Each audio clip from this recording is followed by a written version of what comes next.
നമസ്കാരം. റാഫ്റ്റോക്ക് ഫുട്ബോളിലേക്ക് എവർക്കും സ്വാഗതം. സാധാരണ താരങ്ങളുടെ ഭാഗത്ത് എന്തെങ്കിലും അവിവേകവും കളിക്കളം വിട്ടു പോകാനൊക്കെ ശ്രമിച്ചാൽ അവരെ തടഞ്ഞു നിർത്തി കളിപ്പിക്കുക എന്ന കാര്യം ചെയ്യുന്നത് കോച്ചുമാരാണ്. പാപ്പെ തിയാവോ പക്ഷേ നേരെ തിരിച്ചാണ് ചെയ്തത്. തൻ്റെ താരങ്ങളെ അദ്ദേഹം ബോയ്ക്കോട്ട് ചെയ്യാൻ പ്രേരിപ്പിച്ചു. അപ്പോൾ ഒരു മനുഷ്യൻ അത് ചെയ്യരുത്, തിരികെ വാ, കളിക്ക് എന്ന് പറഞ്ഞുകൊണ്ട് അവരെ വിളിച്ചുകൊണ്ടിരുന്നു. അതെ, Sadio Mane. Yes, legend Sadio മാനയുടെ ലീഡർഷിപ്പ് കൃത്യമായി കണ്ട മത്സരം.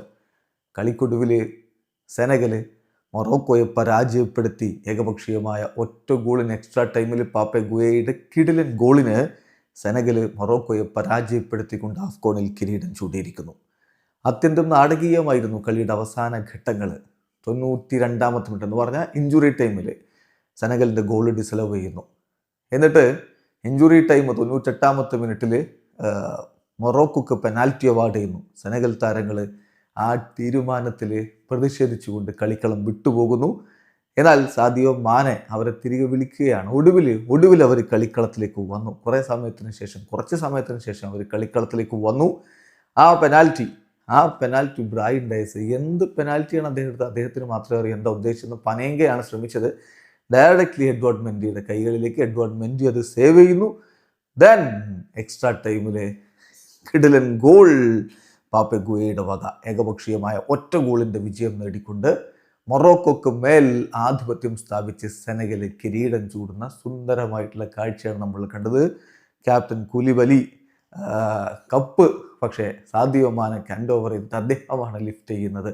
കളിയിൽ ഏറ്റവും മികച്ച പ്രകടനം നടത്തി എന്നതിലുപരി കളിയിൽ തൻ്റെ താരങ്ങളെ മോട്ടിവേറ്റ് ചെയ്യിച്ച് അവിടെ നിർത്തി കിരീടത്തിലേക്ക് കൊണ്ടുപോയ സാദിയോ മാനയുടെ ദീർഘവീക്ഷണത്തിന് കൈയടിക്കണം. കാരണം ഈ ഫൈനലെങ്ങാനും ബഹിഷ്കരിച്ചിരുന്നെങ്കിൽ വലിയ വില സെനഗൽ കൊടുക്കേണ്ടി വന്നേനെ. വേൾഡ് കപ്പിലടക്കം അവർക്ക് കളിക്കാൻ പറ്റുമോ ഇല്ലയോ എന്നുള്ള രൂപത്തിലേക്ക് ബാനും മറ്റുമൊക്കെ വരാൻ സാധ്യതയുണ്ടായിരുന്നു. അതാണ് ഇവിടെ ഒഴിവാക്കപ്പെട്ടിരിക്കുന്നത്. തീർച്ചയായിട്ടും അദ്ദേഹത്തിന് കൈയടിക്കണം. പിന്നെ ഈ പ്രശ്നങ്ങളൊന്നും അവിടെയും തീർന്നില്ല. കളി കഴിഞ്ഞിട്ട് പോസ്റ്റ് മാച്ച് പ്രസ് കോൺഫറൻസിന് തൻ്റെ മകളെയും കൂട്ടിയിട്ട് വരുന്ന പാപ്പെ തിയാവോ, അതായത് സെനഗലിൻ്റെ കോച്ചിനെതിരെ പ്രതിഷേധം മൊറോക്കൻ ജേർണലിസ്റ്റുകൾ അവർ ബഹിഷ്കരിക്കുന്നു. ഒടുവിൽ ടെൻഷൻ കാരണം ആ ഒരു വിജയിച്ച കോച്ചിൻ്റെ പത്രസമ്മേളനം റദ്ദാക്കുന്ന അവസ്ഥ. അങ്ങനെയൊക്കെ ഫുട്ബോളിന് അത്ര നല്ലതല്ലാത്ത രൂപത്തിലാണ് ആഫ്കോൺ അവസാനിച്ചിരിക്കുന്നത്. എന്തായാലും മൊറോക്കോയെ വീഴ്ത്തിക്കൊണ്ട് കിരീടം ചൂടിയിരിക്കുന്നു സെനഗൽ. വീഡിയോ അവസാനിക്കുന്നു.